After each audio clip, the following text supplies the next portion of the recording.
একের পর এক হত্যাকাণ্ড, গত 2 মাসে 9 খুন, বেড়েছে ছিনতাই, অপহরণ, চাঁদাবাজি, ভাঙচুর, লুটপাটের মতো ঘটনা।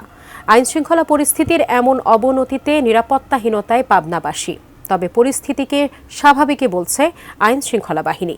পাবনা থেকে রিজভি বিজয়ের রিপোর্ট, ক্যামেরায় ছিলেন মিলন মাহমুদ। এমন আহাজারি সন্তানহারা মায়ের। গত শুক্রবার রাতে বাড়ির পাশের ওয়াজ মাহফিলে তুচ্ছ ঘটনায় একদল কিশোরের ঝগড়া থামাতে গিয়ে ছুরিকাঘাতে খুন হন চরঘোষপুর এলাকার শিক্ষার্থী শিমুল মালিথা। বন্ধু স্বজনের প্রিয়মুখ তরুণ শিমুলকে হারিয়ে গ্রাম জুড়ে শোকের ছায়া। এত সুন্দর ছেলে যে এরা মারি ফেললে আমি কারণটাই বুঝতে পারতেছি। যাওয়ার সঙ্গে সঙ্গে মানে পৌঁছানোর সঙ্গে সঙ্গে ঠিক আছে, ওনাকে এই জায়গাটা একটা কোপ দেয়। এর আগে গত 8 নভেম্বর আতাইকুলা থানার গঙ্গারামপুরে মানসিক ভারসাম্যহীন যুবক আসিফকে গলা কেটে হত্যা করে দুর্বৃত্তরা। 16 নভেম্বর হেমায়তপুরের বেতেপাড়ায় দলীয় কোন্দলে প্রতিপক্ষের হাতে খুন হন সদর উপজেলা মৎস্যজীবী দলের সাবেক যুগ্ম আহ্বায়ক জালাল উদ্দিন।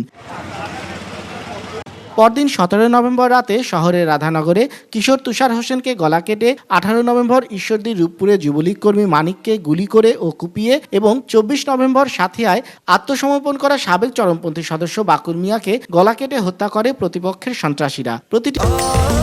স্বাস্থ্যকর অল টাইম ফ্যামিলি কেক, সব সময় অল টাইম হেলদি লাইফ। এই ঘটনায় হত্যাকারীরা নির্বিঘ্নে পালিয়ে যাওয়ায় জনমনে দেখা দিয়েছে আতঙ্ক।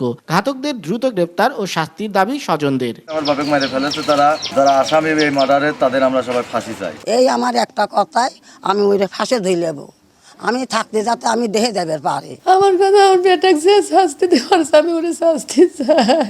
গত অক্টোবর মাস থেকে এ পর্যন্ত পাবনায় হত্যাকাণ্ডের শিকার 9 জন। আশঙ্কাজনকভাবে বেড়েছে চাঁদাবাজি, ছিনতাই, হামলা, ভাঙচুর, লুটপাটের মতো নানা অপরাধ। পাশাপাশি কিশোর গ্যাংয়ের দৌরাত্মে উদ্বেগ আর উৎকণ্ঠায় সাধারণ মানুষ। আইন শৃঙ্খলার অবনতির জন্য পুলিশের নিষ্ক্রিয়তায় অপরাধীরা সুযোগ নিচ্ছে বলে মনে করছেন সুশীল সমাজ ও মানবাধিকার কর্মীরা।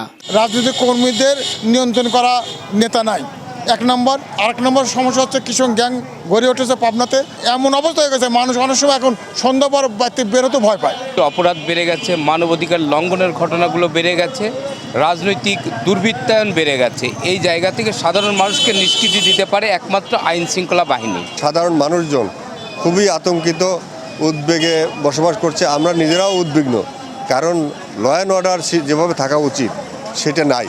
পুলিশ বলছে উদ্বেগের কারণ নেই। গত 2 মাসে 7টি হত্যা মামলায় 20 আসামিকে গ্রেফতার করা হয়েছে। এটা আতঙ্ক হওয়ার কোনো বিষয় নেই, বরং পুলিশ আগের চেয়ে আরও বেশি উদ্যম নিয়ে, আপনারা জানেন যে 5 আগস্টের পরে একটা ক্রাইসিস ছিল, সেটাকে কেটে উঠে খুবই আরও অ্যাক্টিভ হয়ে আমরা যে প্রিভেন্টিভ অ্যাকশনগুলো নিয়েছি, যার কারণে আমাদের কিন্তু এই মানুষের আস্থা হারানোর কোনো এখানে কিছুই নাই।